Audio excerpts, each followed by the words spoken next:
বহুদিন ধরে শহরের সাধারণ মানুষকে কিন্তু হেনস্থার শিকার হতে হচ্ছে নোটারি স্ট্যাম্প ক্রয়ের ক্ষেত্রে। যেসব সাধারণ মানুষ শিলিগুড়ি কোর্টে স্ট্যাম্প পেপার নিতে আসছে তাদের বক্তব্য, স্ট্যাম্প পেপার সময় মতো পাওয়া যাচ্ছে না এবং পাওয়া গেলেও চড়া দামে ক্রয় করতে হচ্ছে। আজ খবর সময়ের পর্দায় কিন্তু এমন অভিযোগ তুলে ধরেছে শহরের বেশ কিছু সাধারণ মানুষ।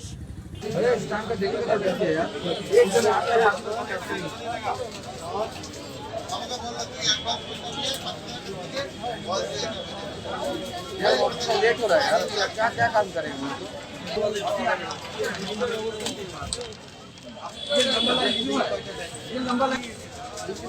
जस्ट आए हैं कुछ देर पहले।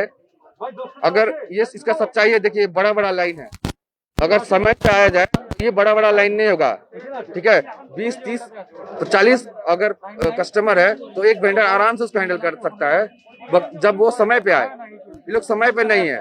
हाँ, हम 10 बजे आए, 10 बजे आके कोई है नहीं। आप उसका ये देख सकते हैं कि यहाँ पे देखिए, मैंने फोटो भी क्लिक किया। 10 बजे आया, हाँ 10 बजे आकर के देखा कि कोई है ही नहीं। 11 बज गए, 12 बज गए, ऑफिस से फोन आ रहा है कि भाई तुम्हारा टाइम तो 10 बजे 9:30 बजे खुलना चाहिए। कोर्ट है, अगर स्टैम्प पेपर नहीं हो तो काम अटक जाएगा। अभी जस्ट इन लोग आए हैं, मैंने लोगों से क्वेश्चन भी किया कि भाई आप लोग आने का टाइम क्या है, इतना लंबा लंबा लाइन क्यों है। अगर आप टाइम से काम करते तो ये तो भीड़ नहीं होगा ना। अभी आप देखिए यहाँ पे आदमी लोगों के बीच में कुछ डिस्टेंस नहीं है, तो कैसे होगा, है ना। कोई डिस्टेंस नहीं है, ऐसे महामारी चल रहा है।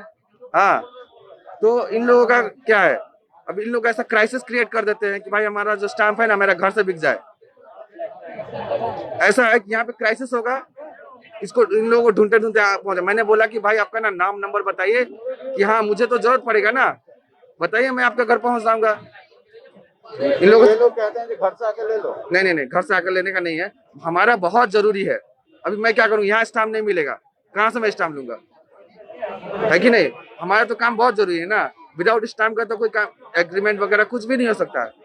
जब ये लोग टाइम से नहीं आएंगे, समय पे नहीं आएंगे, नहीं उपस्थित रहेंगे तो स्टाम्प कहाँ से आएगा। ऐसे एक बार का बात नहीं है, ये हम लोग का रेगुलर, हम लोग का बैंक से एग्रीमेंट चाहिए होता है, लोन एग्रीमेंट होता है, तो वहाँ पे स्टैम्प चाहिए होता है। हम हमेशा आते हैं, कोई नहीं रहता है, एक जना रहता है, कभी एक जना नहीं रहता है, कोई नहीं रहता है, लाइन घंटों का लाइन होता है। अब 2 बजे लोग बंद कर देंगे, बोले कि हम स्टैम्प नहीं बेचेंगे। 4 দিন থেকে স্ট্যাম্পের জন্য ঘুরে যায়। সোমবার এসেছি, মঙ্গলবার এসেছি, বুধবার এসেছি, বৃহস্পতিবার এসেছি, আজকে শুক্রবার। এখন 1 ঘন্টা 1.5 ঘন্টা হয়ে গেল লাইনে দাঁড়িয়ে আছি, এখন বলছে স্ট্যাম্প সিজ হয়ে গেছে। অথচ ভেতর থেকে দেখুন অ্যাডভোকেটরা সমানে স্ট্যাম্প নিয়ে যাচ্ছে, কোনো আমাদেরকে বলছে একটা বেশি দেবে না। ভেতর থেকে দেখুন, ভেতরের অবস্থাটা দেখুন আপনি, প্রতিটা কাউন্টারে। কি বলবো, আমার 5 দিন ধরে স্ট্যাম্পটা এত আর্জেন্ট, আমি একটা 10 টাকা স্ট্যাম্পের জন্য বারবার করে রোজ দিন আসা সম্ভব হয় বলুন তো। দেখুন টাইম এখানে কটার খোলা জানি না, আমি মোটামুটি 11টার দিকে প্রতিদিনই আসি। আমি প্রতিদিন 11টার সময় আসি, 11টা থেকে কন্টিনিউ লাইনে ছিলাম, ওখানে লাইনে ছিলাম, লাইন এখানে এসছে। আধা ঘন্টা 40 মিনিট পরে লাইন এখানে এলো। এই বাস থেকে আসতে এইখানে 40 মিনিট টাইম লেগেছে। এখন এখানে বলছে স্ট্যাম্প আর নেই, আর কয়েকটা স্ট্যাম্প আছে, হলে হতে পারে না হলে নেই। কালকে স্যাটারডে, কালকে বন্ধ, আমাকে মানডে আবার আসতে হবে। सेम सिचुएशन, 2-3 दिन से हम ऐसे घूम रहे हैं। वो 100 रुपीज की कौन सा क्यू में खड़ा होना है वो भी नहीं बता पा रहे हो। कभी उसमें जा खड़ा होता उधर जाओ, वहां जाता उधर जाओ, कौन सा क्यू में मैं खड़ा हूँ वो तो बताओ, वो भी नहीं बता रहे। तो हम ऐसे घूम रहे जा रहे हैं, काम नहीं हो रहा है। तो कहाँ जा रहे हैं, स्टैम्प पेपर किसको दे रहा है, क्यों नहीं मिल रहा है, वो कोई रीजन नहीं बता रहे। हम क्या 10-10:30 से हम लाइन में खड़ा होना शुरू हो जाते। नहीं, ये लोग टाइम में आते लेकिन पता नहीं क्या घुमाते, हमको घुमाते चक्कर में घुमा के वापस भेज रहे। এই বিষয়ে শিলিগুড়ি মহকুমা আদালতের বার অ্যাসোসিয়েশনের সম্পাদক মোহাম্মদ ইউসুফ আলী জানিয়েছেন এই বিষয়ে অবগত রয়েছেন তিনি, এবং এই বিষয়টি নিয়ে তিনি এর আগেও জেলা প্রশাসনকে জানিয়েছেন। জেলা প্রশাসনকে জানানো হলে 2-3 দিন এই নোটারি স্ট্যাম্প বিক্রয়কারী যে ভেন্ডাররা রয়েছে তারা ঠিকমতো কাজ করে এবং 3 দিনের দিন থেকে পুনরায় আবার একই প্রসেস চলে আসে তাদের কাজে। পাশাপাশি মোহাম্মদ ইউসুফ আলী কিন্তু এই বিষয়টিও জানিয়েছেন যে পরবর্তী দিনে তিনি আরও একবার প্রশাসনের দ্বারস্থ হবে এই বিষয়গুলো। देखो, ये स्टाम्प जो अथॉरिटी है, यानी ये स्टाम्प वेंडर्स जो लोग हैं वो लोग सारे डीएम के अंडर में हैं। डीएम और उनको मॉनिटर करते हैं एसडीओ।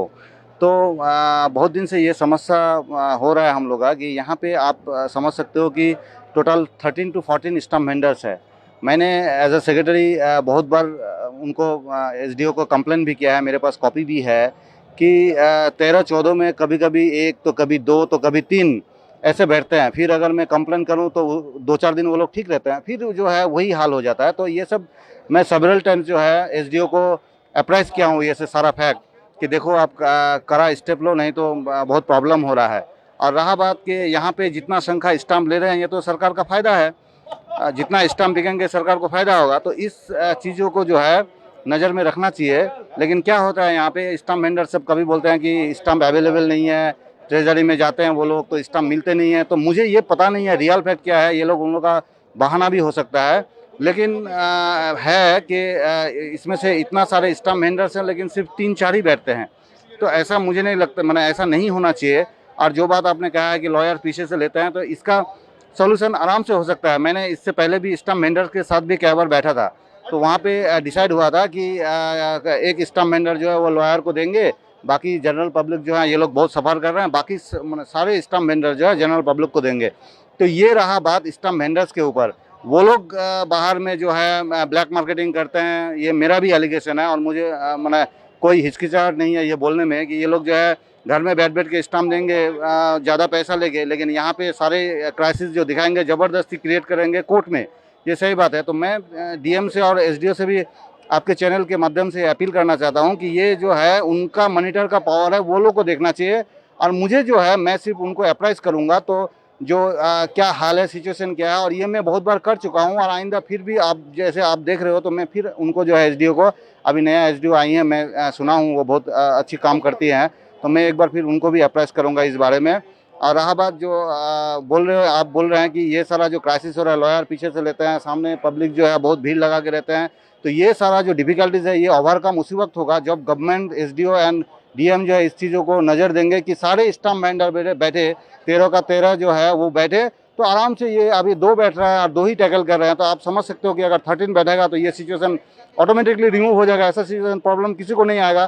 तो इस चीज़ में पहले हम लोग को इंश्योर करना है कि सारे स्टाम्प वेंडर जो है वो बैठे और वो लोग बाज़ाब्ता पूरा स्टाम्प जो है अवेलेबल रखे, और ट्रेजरी में वो लोग ब्लेम ना कर पाए कि ट्रेजरी में स्टाम्प जो है अवेलेबल नहीं है।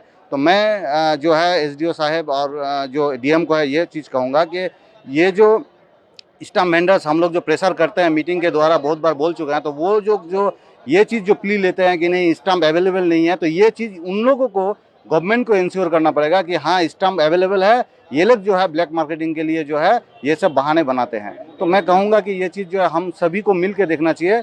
ये प्रॉब्लम सबका हो रहा है, मैं मान लेता हूँ कि हाँ जनरल पब्लिक जो है इतना लंबा लाइन होता है, लेकिन ये सब रिमूव करने के लिए ये सब स्टाम्प वेंडर को बैठना चाहिए। और ऐसे भी तो डीएम और एसडीओ साहब कर सकते हैं, वो लोग भी अपना विजिलेंस यहाँ पे लगा सकते हैं कि सारे स्टाम्प वेंडर्स बैठते कि नहीं। अगर वो लोग आएंगे तो ऑटोमेटिक देख लेंगे, देख के उन लोगों को पता चल जाएगा।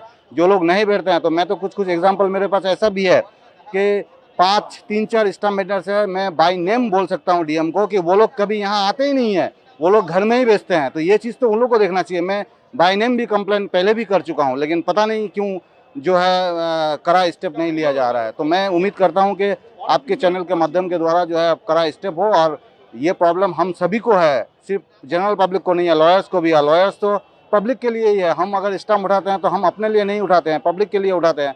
तो ये है, अगर सब लोग बैठेंगे, सब स्टाम्प वेंडर्स अवेलेबल हो, स्टाम्प्स अवेलेबल हो, तो ये प्रॉब्लम ऑटोमेटिक रिमूव हो सकता है। ये जो भीड़ भारी हो रही है उसका भी समस्या का 100% आप सब लोग बैठेंगे। देखो आप अपना देख लो, आप शायद ऑलरेडी ले चुके हो वहाँ पे जाके फोटो वगैरह, वीडियो वगैरह, तो वहाँ 2 या 3 है मैक्सिमम। तो 13 बैठेंगे तो ये भीड़ होने का कोई मतलब ही नहीं बनता है। तो आराम से ये प्रॉब्लम रिमूव हो सकता है। मैं यूसुफ अली, अभी फिलहाल मैं सेक्रेटरी हूँ শিলিগুড়ি বার অ্যাসোসিয়েশন। এই বিষয়ে শিলিগুড়ি মহকুমা শাসকের সাথে আমাদের প্রতিনিধির ফোনে কথা হলে মহকুমা শাসক কিন্তু জানিয়েছেন 2 দিন ধরে সরকারি কাজে ব্যস্ত ছিল এই স্ট্যাম্প বিক্রয়কারী ভেন্ডারেরা। তবে বহুদিন ধরে এই অভিযোগ উঠে আসায় এবং পাশাপাশি চড়া দামে স্ট্যাম্প বিক্রি হওয়ার যে অভিযোগ উঠে এসেছে সেই বিষয়টি দেখবার আশ্বাসও কিন্তু দিয়েছেন শিলিগুড়ি মহকুমা শাসক। শহরের আরও বিভিন্ন আপডেট নিয়ে বিভিন্ন সময় আমরা জড়িত থাকবো আপনাদের সাথে। ততক্ষণ দেখতে থাকুন খবর সময়, চোখ রাখুন খবর সময় বাংলা।